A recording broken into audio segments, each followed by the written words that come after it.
రెండు జాతీయ పార్టీలు ఒకటే ప్రాంతీయ పార్టీ అయిన బీఆర్ఎస్ ను ఇబ్బందులకు గురి చేసేందుకు యత్నిస్తున్నాయని, అందుకే రఘునందన్ రావు, బండి సంజయ్, కిషన్ రెడ్డిలు రేవంత్ రెడ్డి ప్రభుత్వానికి మద్దతుగా నిలుస్తున్నారని ఎమ్మెల్సీ యాదవ్ రెడ్డి, గజ్వేల్ నియోజకవర్గ ఇన్ఛార్జి వంటేరు ప్రతాప్ రెడ్డి పేర్కొన్నారు.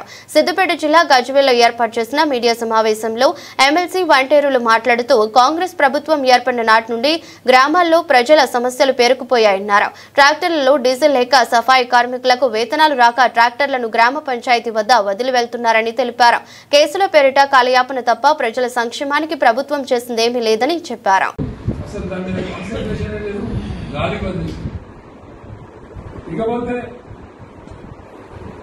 రేవంత్ రెడ్డి గారి ప్రభుత్వం దాదాపు 20 మాసాలు కంప్లీట్ అవుతుంది. 20 మాసాలలో వాళ్ళు కాళేశ్వరం కూలిపోయిందని కొన్ని రోజులు, ఫోన్ ట్యాపింగ్ చేసామని ఇంకో కొన్ని రోజులు, ఏసీబీ మీద కేసులు పెట్టి ఇంకో కొన్ని రోజులు, రకరకాల ఆరోపణలు చేసుకుంటూ నిన్న కేటీఆర్ మీద ఏదో మర్డర్ కేసు అని చెప్పి, ఇంకేదో డ్రగ్స్ అని చెప్పి, ఇట్లా రకరకాల ఆరోపణలు చేస్తున్నారు. కానీ ప్రభుత్వం అధికారంలో ఉంది, హోమ్ మినిస్టర్ ఆయనే, ముఖ్యమంత్రి ఆయనే. ఇప్పటి వరకు ఎక్కడ కూడా రుజువులు కాలే. కేసీఆర్ గారి ప్రభుత్వంలో ఈ సీజన్ వచ్చేసరికి మన ప్రాంతంలో, మన గజ్వేల్, దుబ్బాక, సిద్దిపేట ఈ ప్రాంతంలోనే దాదాపు 4 లక్షల ఎకరాలు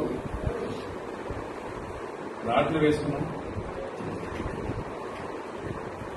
పెద్ద ఎత్తున రైతులు సంతోషంగా ఉన్నారు. వర్షాకాలం స్టార్ట్ అయింది, దాదాపు 2 మాసాలు అవుతుంది. 2 మాసాల కాలంలో కూడా ఎక్కడ కూడా ప్రభుత్వం ప్రాజెక్టు ద్వారా కానీ కాలువల ద్వారా కానీ నీళ్లు అందించినటువంటి దాఖలాలు లేవు. ఇక్కడ కూడా సాగునీరు అందించడం లేదు. సాగునీరులో పూర్తిగా విఫలమైపోయింది. టీఆర్ఎస్ పార్టీని, కేసీఆర్ కుటుంబాన్ని ఆల్రెడీ చూస్తుంది. ఇవాళ రేవంత్ రెడ్డి గారి మీద ఓటు నోట్ కేసు ఉంది.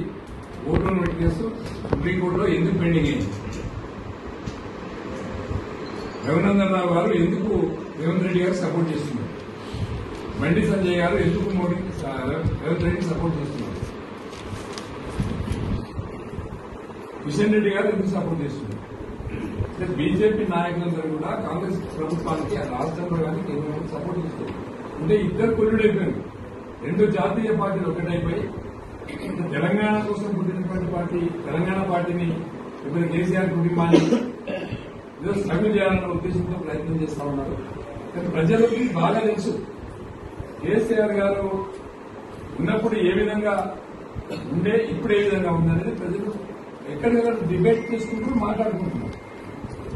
ఏ వ్యాపారాలకు అభివృద్ధి కుంటుపడింది, వ్యాపారాలకు కుంటుపడింది, అగ్రికల్చర్ కనబడకుండా పోయే పరిస్థితి వచ్చింది. అంటే ఒక్కటి కాదు, అన్ని రకాల ప్రభుత్వం విఫలమైపోయింది.